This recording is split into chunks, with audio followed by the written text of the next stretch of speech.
Olá, eu sou Graça Leite, do Centro Espírita Irmã Rosa.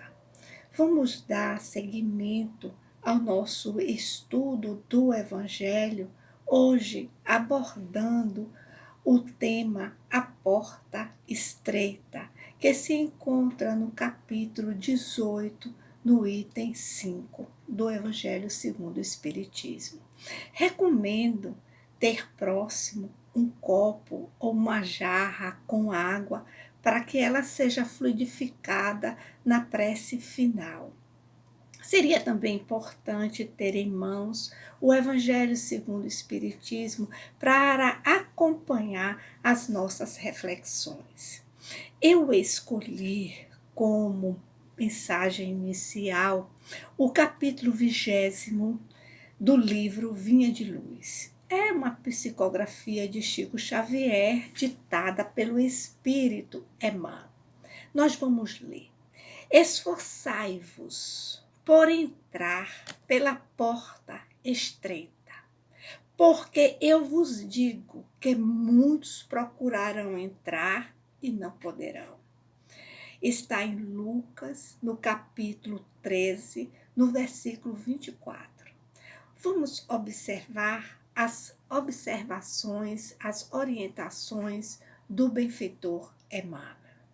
Antes da reencarnação necessária ao progresso, a alma estima na porta estreita a sua oportunidade gloriosa nos círculos carnais. Reconhece a necessidade do sofrimento purificador. Anseia pelo sacrifício que redime. Exalta o obstáculo que ensina. Compreende a dificuldade que enriquece a mente e não pede outra coisa que não seja a lição, nem espera senão a luz do entendimento que a elevará nos caminhos infinitos da vida. Obtém o vaso frágil da carne, em que se mergulha para o serviço de retificação e aperfeiçoamento, reconquistando, porém, a oportunidade da existência terrestre, volta a procurar as portas largas por onde transitam multidões, fugindo à dificuldade, temendo o sacrifício. Longe de servir aos semelhantes, reclama o serviço dos outros para si. E no sono doentio do passado, atravessa os campos da evolução sem algo realizar de útil, menosprezando os compromissos assumidos. Em geral, quase todos os homens somente acordam quando a enfermidade lhes requisita o corpo. Ao voltarem ao plano espiritual, com que aflição acariciam o desejo de tornar a viver no mundo. Mas é tarde. Rogam a porta estreita e receberam-na. Entretanto, recuaram no instante do serviço justo. E porque se acomodaram muito bem nas portas largas, volve a integrar as fileiras ansiosas daqueles que procuram entrar de novo e não conseguem. Vamos orar. Jesus, amigo, querido Mestre, neste momento de recolhimento, nós suplicamos a condição necessária para absorver a sua mensagem à luz da doutrina espírita. Abençoa assim as nossas intenções. Muita paz para todos. O Oriente Médio, particularmente a Palestina, exerceu uma permanente atração de dominadores ao longo da história, por motivos econômicos, políticos, estratégicos. Assírios, babilônicos, persas, gregos, ptolomeus deixaram marcas na Palestina. O historiador muito conceituado Flávio Josefo, na obra A Guerra Judaica, ele afirma que nada se comparou ao domínio de Roma, que gerou grandes revoltas, que tiveram como consequência a fome, o desespero, o alto grau de desespero, gerou também altos impostos. Flávio Josefo, nesta obra, A Guerra Judaica, ele afirma que a Galileia ela tinha cerca de 204 aldeias e que a menor das aldeias tinha, em média, 15 mil habitantes. O espírito Amélia Rodrigues, aliás, a Amélia Rodrigues, a educadora baiana, ela desencarnou em 1926.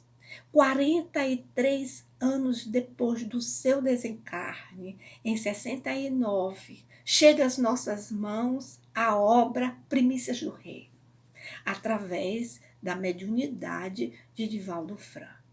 Neste livro, Amélia Rodrigues ela faz um parêntese em respingos históricos e nos transporta ao contexto social, econômico e político ali da Palestina na época de Jesus. Afirma a benfeitora que existiam 3 classes sociais: os ricos, aí estavam os grandes proprietários, os cidadãos romanos, e que gozavam de grandes privilégios. Quando nós vamos ler o livro Paulo e Estevão, nós temos uma ideia do significado de ser cidadão romano.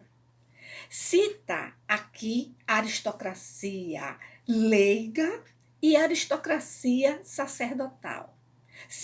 Lembra, os essênios, que viviam isolados em assentamentos, mas chama a atenção para os saduceus e os fariseus, que eram representantes do templo.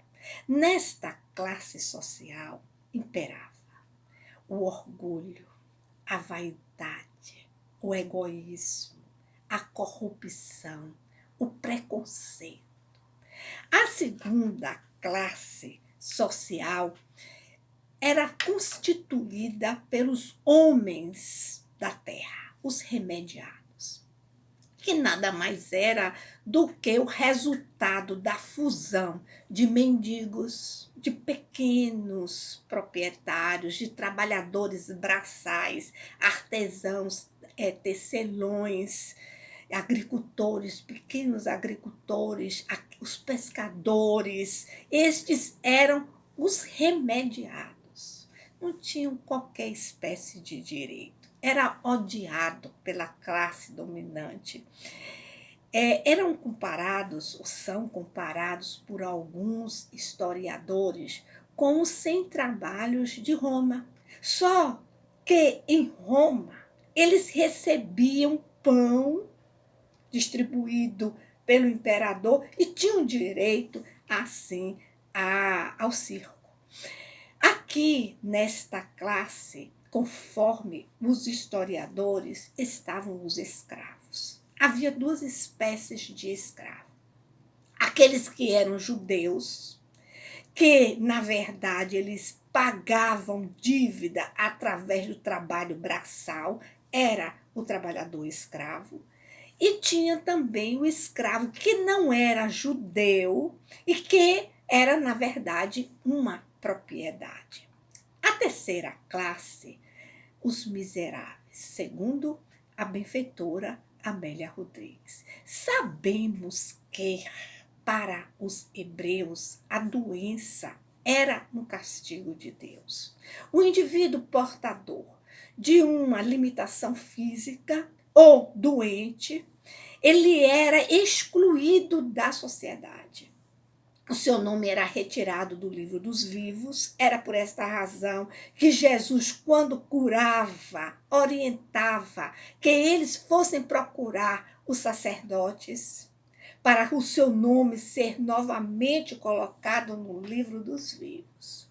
Nós lembramos que naquela época o povo estava convivendo com uma epidemia de hanseníase, na época lepra, uma doença que não era conhecida, ou a situação agravada pelas condições higiênicas e sanitárias daquele lugar naquela época. E eles viviam em cavernas. Quando iam mendigar nas ruas, eles tocavam uma sineta para avisar que eles estavam se aproximando. Era assim, formavam o grupo Os Remediados. Escreve Amélia Rodrigues, neste clima de ódios de toda a espécie, entre os sofrimentos mais diversos, Jesus disseminou o amor.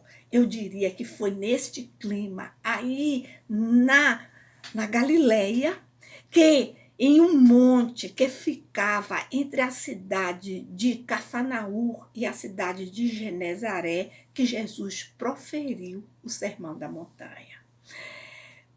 Alguns estudiosos da doutrina espírita, em especial, acreditam ou afirmam que o Sermão da Montanha ele resume toda a mensagem de Jesus. E que nós lembramos que se Jesus é o governador do nosso planeta, o Sermão da Montanha pode ser considerado a sua plataforma de governo. Dois evangelistas falam, descrevem o Sermão da Montanha, Lucas e Mateus. No Evangelho de Mateus, o Sermão da Montanha compõe o capítulo 5, 6 e 7. Neste sermão, Jesus faz algumas advertências. Eu vou chamar a atenção de 3, que nós vamos encontrar no capítulo 7. Vamos ler no versículo também 7 a seguinte afirmativa de Jesus: pedi e vos serás dado. É um estímulo para se mergulhar dentro de si, observar as suas limitações e estender as mãos, exercitando a humildade para pedir, para suplicar. É um estímulo também à prece. Em um momento como esse que nós estamos vivenciando, a prece, sem dúvida nenhuma, é o grande sustentáculo para todos nós. No versículo 12, diz Jesus segundo Mateus: tudo quanto quereis que os homens vos façam, assim também fazei vós a eles. É a regra de ouro do bom relacionamento. Em momento algum, nós podemos esquecer que estamos encarnados porque, na condição de espíritos imperfeitos de terceira ordem, nós ainda não sabemos amar. O exercício primordial nosso aqui, na condição de encarnado, é aprender a amar.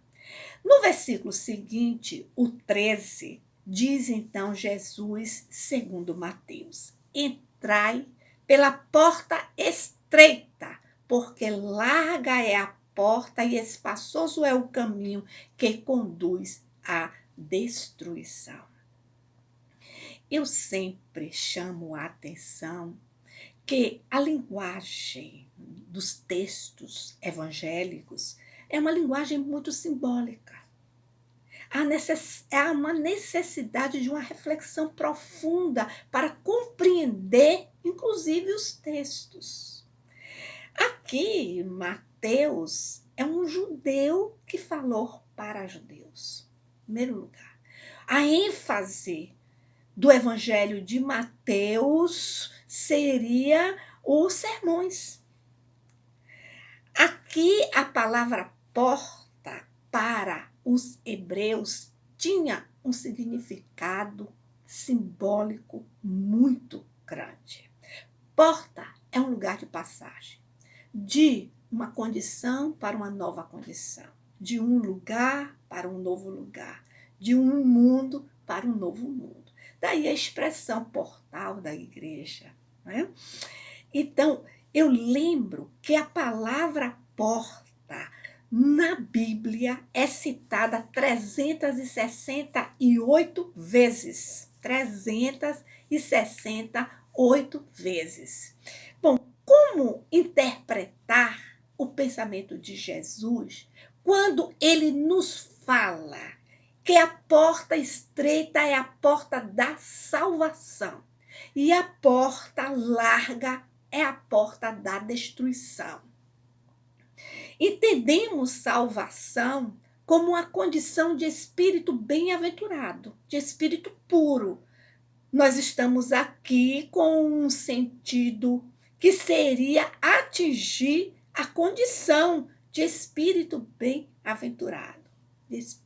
Então, como entender a mensagem de Jesus no momento atual? Estamos diante do isolamento social, convivendo aqui neste momento com a pandemia por coronavírus.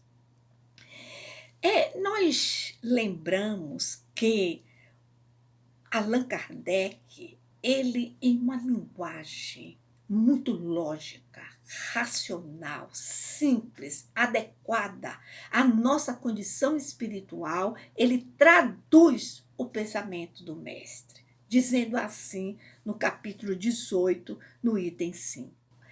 A porta da perdição é larga, porque as más paixões são numerosas e o caminho do mal é o mais frequentado. A da salvação é estreita, porque o homem que deseja transpô-la deve fazer grandes esforços para vencer as suas más tendências, e poucos se resignam a isso. Realmente, se a porta é estreita, muitos terão dificuldade para ultrapassar esta porta, diferente de um portão largo e que ele dá acesso a uma verdadeira multidão, atingir o outro lugar, né? A outra condição. Quando Jesus fala em esforço, Jesus está nos lembrando a dificuldade de se desvestir do homem velho, abandonar essa condição do homem velho.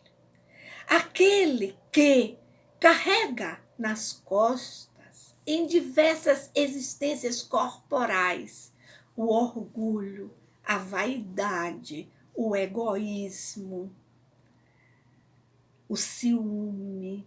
Isso não somente nesta encarnação, como em várias encarnações. Esta a nossa grande dificuldade. E continua Kardec aqui no item 5. Completa-se a máxima. São muitos os chamados e pouco os escolhidos. Porque o pensamento de Jesus, os conselhos, o exemplo de Jesus está aí. Todos temos acesso. O que nos falta é compreender esses pensamentos. Na verdade, o que nos falta é coragem para pôr em prática estes ensinamentos no nosso dia a dia, sem dúvida alguma. No livro Pensamento e Vida, que também é uma psicografia de Chico e é uma mensagem ditada também pelo benfeitor Emmanuel, ali no capítulo 4, Emmanuel nos chama a atenção que a transformação para melhor pode ser representada simbolicamente por duas asas: a asa do amor e a asa da sabedoria. E aí ele faz uma comparação que nos ajuda muito a entender a importância do amor e da sabedoria no nosso caminhar. Ele diz assim: o amor pode ser comparado a um lago, mas este lago está escondido, está no escuro e não se sabe a sua localização. Aí ele compara a sabedoria a um poste de indicação. Ali está a indicação segura de onde se encontra aquele lago. O poste indica, orienta, mas não é capaz de saciar a sede.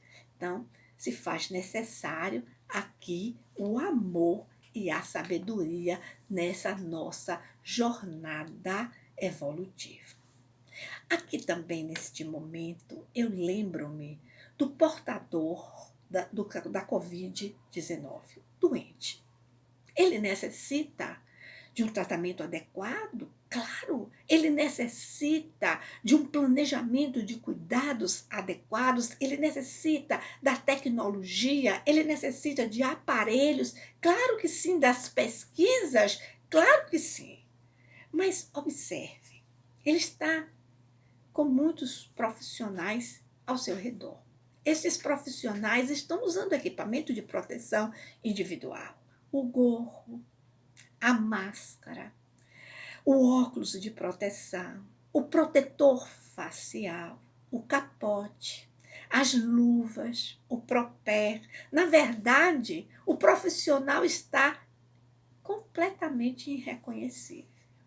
O doente, ele precisa do saber, sim precisa, mas ele precisa de uma assistência humanizada.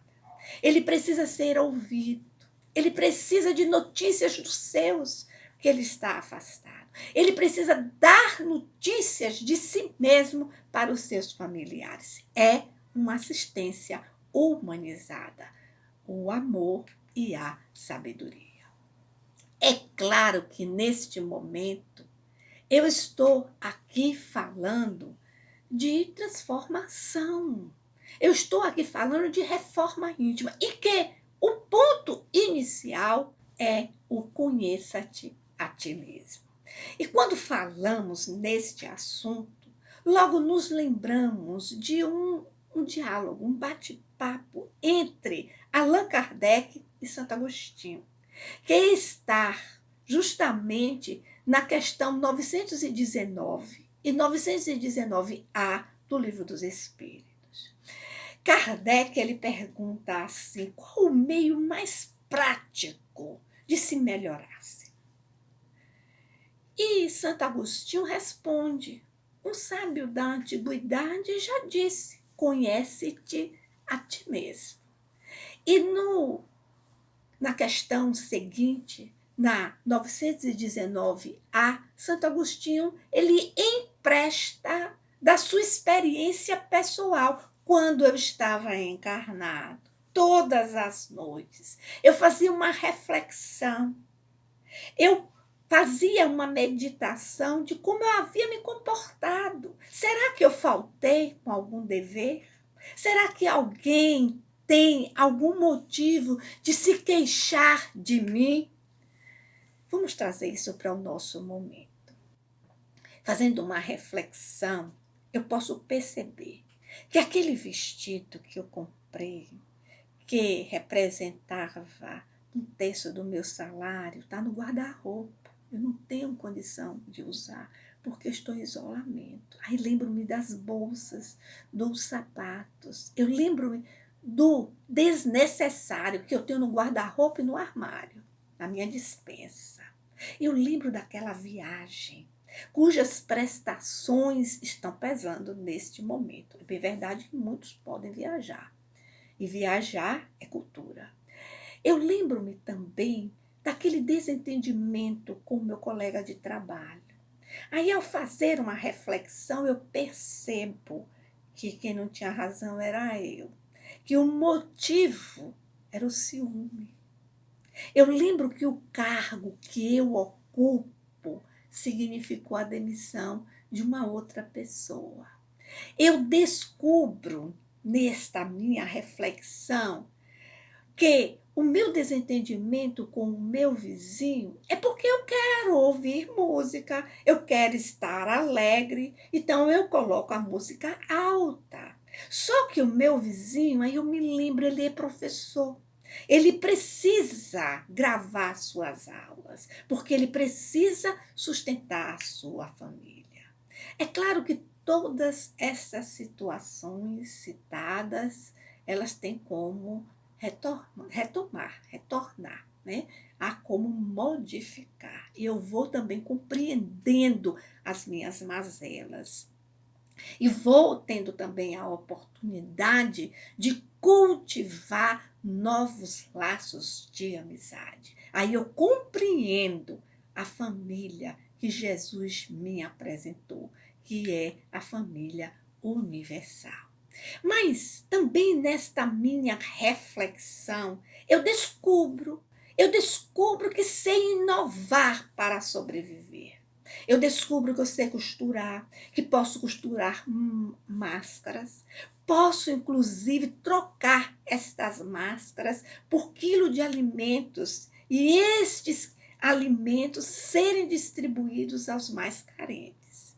Eu lembro-me que sei ler e posso gravar mensagens e encaminhar essas mensagens para os aflitos. Eu lembro-me que simplesmente eu posso emprestar os meus ouvidos para ouvir o outro. E nesta minha viagem interior, eu descubro que sou feliz. Eu lembro aqui, mais uma vez, o Livro dos Espíritos, na questão 921. A felicidade que experimentamos, ela é proporcional à minha condição espiritual. E assim eu vou caminhando, fazendo o bem pelo bem. É claro, lembro aqui, caminhando para finalizar essas nossas reflexões, humildes reflexões, que o nosso fortalecimento é através da prece e da meditação. Mas eu quero concluir lembrando aqui um livro de evangelização infanto-juvenil que foi publicado em 1952, que foi ditado por Meimei através aqui de Chico Xavier, em que Meimei nos diz: quem não sabe ser útil não corresponde à bondade do céu, não atende aos seus justos deveres para com a humanidade e nem retribui a dignidade da pátria amorosa que lhe serve de mãe. O trabalho é uma instituição de Deus. Meus amigos, muita paz. Eu me despeço, desejando a todos o consolo, o bálsamo da paz e da esperança. A seguir, nós vamos passar um áudio onde a nossa companheira Geise vai fazer a prece final e fluidificação das águas. Mais uma vez, muita paz e muita luz. Vamos fechar os nossos olhos e voltarmos a 2020 anos atrás. Imaginemos naquele final de tarde, Jesus caminhando à margem do lago de Genezaré, indo em direção ao monte. Inicia a subida ao monte e nós seguimos o Mestre. Ali iniciava a nossa caminhada.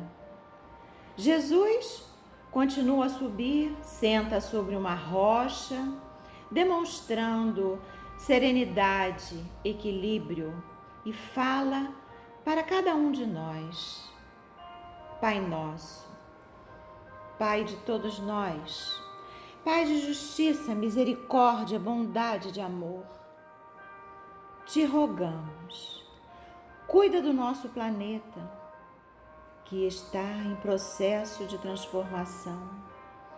Querido Mestre, irmão mais velho, nosso amigo, ó Cristo, estamos prontos agora para aceitarmos ao seu convite das bem-aventuranças.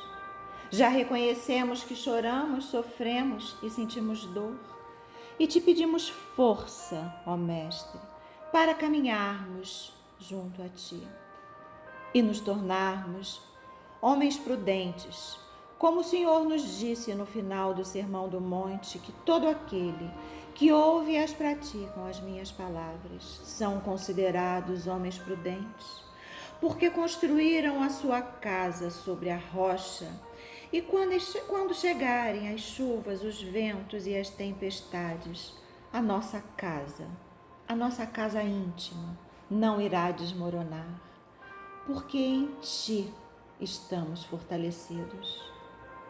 Pois todas as coisas são possíveis para aqueles que creem. Pedi e obtereis, procure e encontrará, batei a porta e ela vos abrirá.